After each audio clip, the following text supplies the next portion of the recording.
जय माता की। आप सबका हमारे YouTube चैनल जय माता की में बहुत बहुत स्वागत है। पिछले अध्याय में हमने जाना कि नवरात्र व्रत का आरंभ होता है तो उसमें व्रत में क्या क्या हमें सामग्री की ज़रूरत होती है। आज हम जानेंगे दुर्गा स्तुति व्रत के बारे में, कथा और व्रत कैसे किया जाता है। उससे पहले यदि आप हमारे चैनल पर अभी नए जुड़े हैं तो कृपा करके हमारे चैनल को सब्सक्राइब कर लीजिए और घंटी जैसे दिखने वाले बटन को भी दबा लीजिए ताकि आने वाली नई वीडियो की नोटिफिकेशन आप तक पहुंच सके। तो चलिए शुरू करते हैं नव दुर्गा पाठ नवरात्र व्रत की कथा। इस व्रत में उपवास या फलाहार आदि का कोई विशेष नियम नहीं होता है। प्रातःकाल उठकर स्नान आदि करके मंदिर में जाकर या घर में रहकर ही नवरात्रों में माँ दुर्गा जी का ध्यान करके यह कथा पढ़नी चाहिए। कन्याओं के लिए यह व्रत विशेष फलदायक होता है। श्री जगदम्बा जी की कृपा से सब विघ्न दूर होते हैं और कथा के अंत में बारंबार दुर्गा माता तेरी सदा ही जय हो, दुर्गा माता तेरी सदा ही जय हो का उच्चारण करें। अब हम करेंगे नवरात्र व्रत की कथा। एक बार बृहस्पति जी ने ब्रह्मा जी से कहा, ब्राह्मण, आप अत्यंत बुद्धिमान, सर्वशास्त्र और वेदों को जानने वालों में श्रेष्ठ हैं। हे प्रभु, कृपा करके मेरा वचन सुनिए। चैत्र आश्विन माघ और आषाढ़ मास के शुक्ल पक्ष में नवरात्र का व्रत और उत्सव क्यों मनाया जाता है? हे भगवान, इस व्रत का फल क्या है? किस प्रकार इसे करना उचित है और पहले इस व्रत को किसने किया? ये सब कुछ हमें विस्तार पूर्वक बताइए। बृहस्पति जी का ऐसा प्रश्न सुनकर ब्रह्मा जी कहने लगे, हे बृहस्पति, प्राणियों का हित करने की इच्छा से तुमने बहुत ही अच्छा प्रश्न किया। जो मनुष्य मनोरथ पूर्ण करने वाली माँ दुर्गा, महादेवी, सूर्य और नारायण का ध्यान करते हैं वे मनुष्य धन्य है। यह नवरात्र व्रत संपूर्ण कामनाओं को पूर्ण करने वाला है। इसके करने से पुत्र चाहने को पुत्र, धन चाहने वाले को धन और विद्या चाहने वाले को विद्या और सुख चाहने वाले को सुख की प्राप्ति होती है। इस व्रत को करने से रोगी मनुष्य का रोग दूर हो जाता है और कारागार में पड़ा हुआ मनुष्य भी बंधन से छूट जाता है। मनुष्य की तमाम विपत्तियां दूर हो जाती हैं और उसके घर में संपूर्ण संपत्तियां आकर उपस्थित हो जाती हैं। बंध्या और काक बंध्या के इस व्रत के करने से पुत्र हो जाता है। ऐसा कोई भी मनोरथ नहीं है जो समस्त पापों को दूर करने वाले इस व्रत के करने से सिद्ध नहीं हो सकता। जो मनुष्य इस अलभ्य देह को पाकर भी नवरात्र का व्रत नहीं करता है वह माता पिता से हीन हो जाता है, अर्थात उसके माता पिता मर जाते हैं और अनेक दुखों को भोगता है। उसके शरीर में कुष्ठ रोग हो जाता है और वह अंगहीन हो जाता है। उसके संतानोत्पत्ति नहीं होती है। इस प्रकार वह मूर्ख अनेक दुख भोगता है। इस व्रत को न करने वाला निर्दयी मनुष्य धन और धान्य से रहित हो भूख और प्यास के मारे पृथ्वी पर घूमता है और गूंगा हो जाता है। जो सुहागन स्त्री भूल से इस व्रत को नहीं करती है वह पति से हीन होकर नाना प्रकार के दुखों को भोगती है। यदि व्रत करने वाला मनुष्य सारे दिन का उपवास न कर सके तो एक समय भोजन अवश्य करे और उस दिन बांधवों सहित नवरात्र व्रत की कथा श्रवण करे। ब्रह्मा जी ने आगे कहा, बृहस्पति, तुम जिसने पहले इस महाव्रत को किया उसका पवित्र इतिहास मैं तुम्हें सुनाता हूँ, तुम सावधान होकर सुनो। ब्रह्मा जी ने आगे कहा, इस प्रकार ऋषियों के गुरु बृहस्पति जी बोले, हे ब्राह्मण, मनुष्यों का कल्याण करने वाले इस व्रत के इतिहास को मेरे लिए कहो। मैं सावधान होकर सुन रहा हूँ। आपकी शरण में आए हुए मुझ पर कृपा कीजिए। ब्रह्मा जी बोले, पीठत नाम के मनोहर नगर में एक अनाथ नाम का ब्राह्मण रहता था। वह माँ भगवती दुर्गा का भक्त था। उसके संपूर्ण सद्गुणों से युक्त मानो ब्रह्मा की सबसे पहली रचना हो ऐसी यथार्थ नाम वाली सुमति नाम की एक अत्यंत सुंदर कन्या थी। वह कन्या सुमति अपने घर पर बालकपन में अपनी सहेलियों के साथ क्रीड़ा करती हुई इस प्रकार बढ़ने लगी जैसे शुक्ल पक्ष में चंद्रमा की कला बढ़ती है। उसका पिता प्रतिदिन दुर्गा माता की पूजा और होम किया करता था। उस समय वह भी नियम से वहां उपस्थित होती थी। एक दिन वह सुमति अपनी सखियों के साथ खेलने लग गई और माँ भगवती के पूजन में उपस्थित नहीं हुई। उसके पिता को पुत्री की ऐसी असावधानी देखकर क्रोध आया और पुत्री से कहने लगे कि हे दुष्ट पुत्री, आज प्रभात में तुमने माँ भगवती का पूजन नहीं किया, इस कारण मैं तुम्हें किसी कुष्ठी और दरिद्र मनुष्य के साथ तेरा विवाह कर दूंगा। इस प्रकार कुपित पिता के वचन सुनकर सुमति को बड़ा ही दुख हुआ और वह पिता से कहने लगी, हे पिताश्री, मैं आपकी कन्या हूँ, मैं आपके सब तरह से अधीन हूँ। जैसी आपकी इच्छा हो वैसा ही करो। रोगी, कुष्ठी अथवा और किसी के साथ जैसी तुम्हारी इच्छा हो मेरा विवाह कर सकते हो। होगा वही जो मेरे भाग्य में लिखा है। मेरा तो इस पर पूर्ण विश्वास है। मनुष्य न जाने कितने मनोरथों का चिंतन करता है, पर होता वही है जो भाग्य में विधाता ने लिखा है। जो जैसा करता है उसको वैसा ही फल भी भोगना पड़ता है। उसके कर्मों के अनुसार ही उसे फल मिलता है, क्योंकि कर्म करना मनुष्य के अधीन है, परंतु फल देना देव के अधीन है।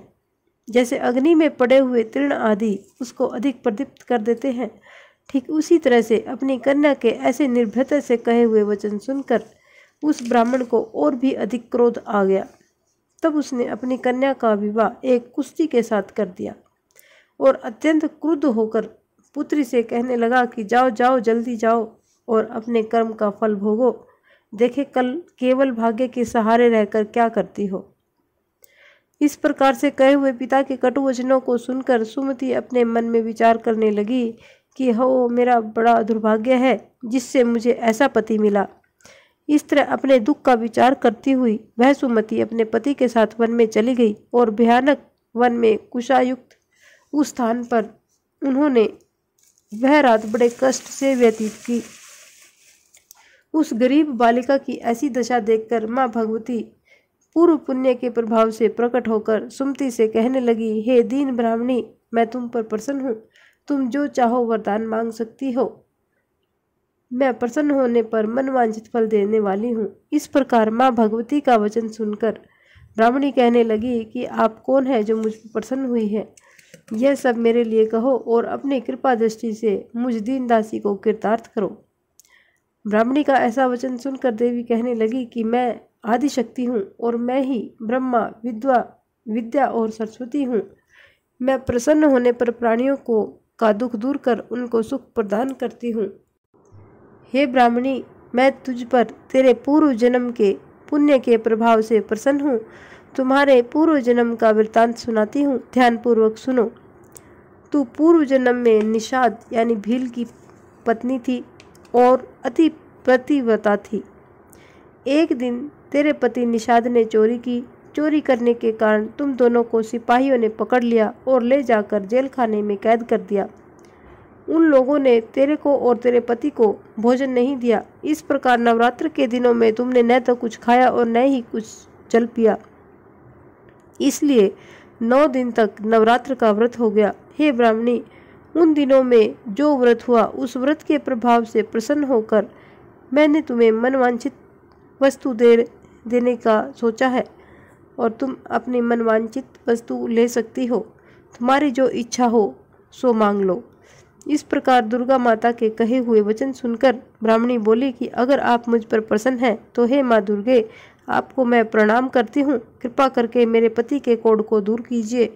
देवी कहने लगी कि उन दिनों में जो तुमने व्रत किया था उस व्रत के एक दिन का पुण्य अपने पति का कोढ़ दूर करने के लिए अर्पण करो। मेरे प्रभाव से तेरा पति कोढ़ रहित और सोने के समान शरीर वाला हो जाएगा। ब्रह्मा जी बोले, इस प्रकार देवी का वचन सुनकर उस ब्राह्मणी को बहुत प्रसन्नता हुई और पति को निरोग करने की इच्छा से ठीक है ऐसा कहकर बोली। तब तक उसके पति का शरीर माँ भगवती दुर्गा की कृपा से कुष्ठहीन होकर अति कांति युक्त हो गया, जिसकी कांति के सामने चंद्रमा की कांति भी क्षीण हो जाती है। वह ब्राह्मणी पति की मनोहर देह को देखकर देवी को अत्यंत पराक्रम वाली समझकर स्तुति करने लगी कि हे माँ दुर्गे, आप दुर्गत को दूर करने वाली, तीनों जगत का संताप हरने वाली, समस्त दुखों को दूर करने वाली, रोगी मनुष्य को निरोग करने वाली, प्रसन्न होने पर मन वांछित फल देने वाली हो। तुम ही सारे जगत की माता और तुम ही सारे जगत की पिता हो। हे माँ अम्बे, मुझ अपराध रहित अबला का मेरे पिता ने कुष्ठी के साथ विवाह कर मुझे घर से निकाल दिया। उसकी निकाली हुई पृथ्वी पर घूमने लगी। आपने ही मेरा इस आपत्ति रूपी समुद्र से उद्धार किया है। हे देवी, आपको मैं प्रणाम करती हूँ, मुझ दिन की रक्षा कीजिए। ब्रह्मा जी बोले कि हे बृहस्पति, इसी प्रकार उस सुमति ने मन से देवी की बहुत स्तुति की। उससे की हुई स्तुति सुनकर देवी को बहुत संतोष हुआ और ब्राह्मणी से कहने लगी कि हे ब्राह्मणी, तुम्हारे उद्दालक नाम का एक अति बुद्धिमान, धनवान, कीर्तिवान और जितेंद्रिय पुत्र शीघ्र ही होगा। ऐसा कहकर माँ देवी उस ब्राह्मणी से कहने लगी कि हे ब्राह्मणी, और जो कुछ तेरी इच्छा हो वही मनवांचित वस्तु मांग सकती हो। ऐसा माँ भगवती दुर्गा का वचन सुनकर सुमति बोली कि हे माँ दुर्गे, हे माँ भगवती, अगर आप मेरे ऊपर प्रसन्न हैं तो कृपा कर मुझे नवरात्र व्रत की विधि बतलाइए। हे दयावती, जिस विधि से नवरात्र व्रत करने से आप प्रसन्न होती हैं, उस विधि और उसके फल का मेरे लिए विस्तार से वर्णन करें। इस प्रकार ब्राह्मणी के वचन सुनकर माँ दुर्गा कहने लगी कि हे ब्राह्मणी, मैं तुम्हारे लिए संपूर्ण पापों को दूर करने वाली नवरात्र व्रत विधि को बतलाती हूँ, जिसको सुनने से तमाम पापों से छूटकर मोक्ष की प्राप्ति हो जाती है। तुम ध्यान लगाकर सुनो। आश्विनी मास के शुक्ल पक्ष की प्रतिपदा से लेकर 9 दिन तक विधिवत व्रत करें। यदि दिन भर का व्रत न कर सके तो एक समय का भोजन करें। पढ़े लिखे ब्राह्मणों से पूछकर घट स्थापना करें और वाटिका बनाकर उसको प्रतिदिन जल से सींचे। महाकाली, महालक्ष्मी और महासरस्वती की मूर्तियां बनाकर उनकी नित्य विधि सहित पूजा करें और पुष्पों से विधि पूर्वक अर्घ दे। बिजोरा के फूल से अर्घ देने से रूप की प्राप्ति होती है। जायफल से कीर्ति, दाख से कार्य की सिद्धि होती है, आंवले से सुख और केले से भूषण की प्राप्ति होती है। इस प्रकार फलों से अर्घ देकर यथाविधि हवन करें। खांड, घी, गेहूं, शहद, जौ, तिल, बिंब, नारियल, दाख और कदम्ब, इनसे हवन करें। गेहूं से होम करने से लक्ष्मी की प्राप्ति होती है।